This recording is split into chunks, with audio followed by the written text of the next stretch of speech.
வணக்கம். என் பேர் அருள் ஆனந்தங்க. நான் ஒரு முதுகலை பட்டதாரி. இப்போ வந்து மயிலாடுதுறை மாவட்டம் சீர்காழி பகுதிக்கு பக்கத்தில் கீழச்சாலைன்னு ஒரு சிறிய கிராமத்தில் இயற்கை வேளாண்மை பண்ணிகிட்டு இருக்கேங்க. நாங்கள் கடந்த 7 ஆண்டு காலமாக இயற்கை வேளாண்மை பண்ணிகிட்டு இருக்கோம். இப்போ நாங்கள் வந்து முன்னோர்கள் வந்து பாரம்பரியமாக தான் பண்ணினாங்க. ஆனால் இடைப்பட்ட காலத்தில் பசுமை புரட்சின்னு சொல்லிட்டு அது மாறி போச்சு. ஆனால் இப்போ மீண்டும் நாங்களாம் வந்து ஐயா நம்மாழ்வார் காணொலிகள் இந்த மாதிரி பார்த்துட்டு திரும்பவும் நாங்கள் இயற்கை வேளாண்மைக்கு திரும்பியிருக்கோம். அதிலே பார்த்தீங்கன்னா எங்களுக்கு பாரம்பரிய நெல் ஒன்று இருக்குங்கிறதே ஐயா நம்மாழ்வார், நெல் ஜெயராமன் ஐயா அவங்களோட காணொலிகள் பார்க்கும்போது தான் அதெல்லாம் எங்களுக்கு தெரிய வந்தது.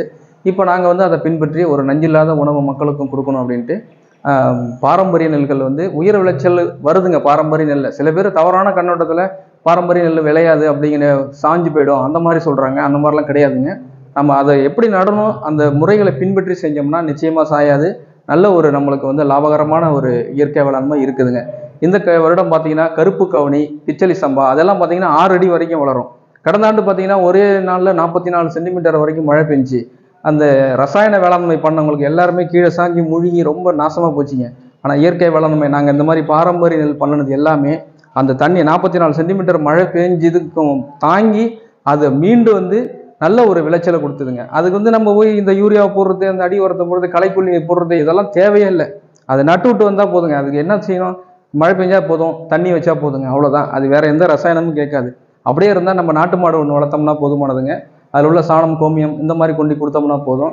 ஒரு ஆரோக்கியமான உணவு நம்மளுக்கு கிடைக்குங்க. எதுவுமே செலவே அதிகமாக இருக்காது. செலவு குறைச்சாவே நம்மளுக்கு லாபம் அதிகம். மக்கள் வந்து இதை புரிஞ்சுக்கணும். நான் கொண்டு போய் காசை கொட்டி கொட்டி விவசாயம் பண்ணால் தான் லாபம் கிடைக்குங்கிறது ஒரு தவறான கருத்து.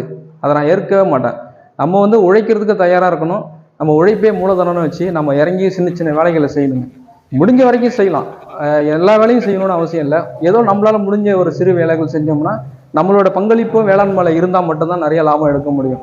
எல்லாத்துக்குமே நம்ம ஆள் வச்சு தான் பண்ணுவோம் அப்படின்னா நிச்சயமாக வந்து லாபம் வந்து குறைவாக கிடைக்கும். நம்ம குடும்பத்தாரும் நாம் உழைப்பும் இருக்கும்போது நிச்சயமாக லாபம் அதிகமாக கிடைக்கும். இயற்கை வேளாண்மையில் வந்து நிறைய தொழில்நுட்பம் இருக்குது. அதை வந்து நம்ம கற்றுக்கணுங்க. நடவு வந்து கிழக்கு மேற்கா நடணும். அப்புறம் வந்து இந்த கோணவிடர் களை எடுப்பான் அது ஓட்டணும். இந்த மாதிரி சின்ன சின்ன விஷயங்களை செஞ்சால் போதும். பூச்சி தாக்குதல், பூஞ்சான தாக்குதல் இந்த மாதிரி எதுவுமே இருக்காது. நல்ல ஒரு லாபம் கிடைக்குங்க. இந்த ஆண்டை பொறுத்த வரைக்கும் கருப்பு கவுனி வந்து நான் பண்ணியிருந்தேன். ரொம்ப சிறப்பாக இருந்ததுங்க. 1.5 ஏக்கரில் எனக்கு கிட்டத்தட்ட ஒரு 1.5 லட்ச ரூபா பக்கமாக எனக்கு லாபமாகவே கிடைச்சிதுங்க. என்னோட செலவுன்னு பார்த்தீங்கன்னா என்னோட உழைப்பு தான் செலவு. வேறு பண செலவுங்கிறது அதிகமாக கிடையாது. மிஞ்சி போனால் ஒரு 1.5 ஏக்கருக்குமே ஒரு 10,000 ரூபா தான் செலவு பண்ணியிருப்பேன். அதுவுமே எனக்கு வைக்கோல் பார்த்தீங்கன்னா ஒரு 20,000 ரூபாய்க்கு உள்ள வைக்கோல் கிடைச்சிதுங்க. அதுவுமே என்னோட மாட்டுக்கு வந்து கொடுத்துருவேன். அப்போ பார்த்தீங்கன்னா எனக்கு செலவு இல்லை, சைபர் தான். நான் செலவே பண்ணலன்னு தான் வச்சுக்கணும். ஏன்னா எனக்கு செலவு வந்து ரொம்ப குறைக்கும் போது லாபம் அதிகம். அடுத்து வந்து சந்தை நிலவரத்தை வந்து இயற்கை உழவர்கள் வந்து நிச்சயமாக தெரிஞ்சுக்கணும். இந்த வருஷம் எந்த நெல் போட்டால் நல்ல விலைக்கு போகும் அப்படின்னு நம்ம தெரிஞ்சுக்கணும். அந்த மாதிரி தெரிஞ்சுட்டு இந்த மாதிரி ரகங்களை போட்டு நம்ம விற்பனை பண்ணும்போது நிறைய லாபங்கள் கிடைக்கும்.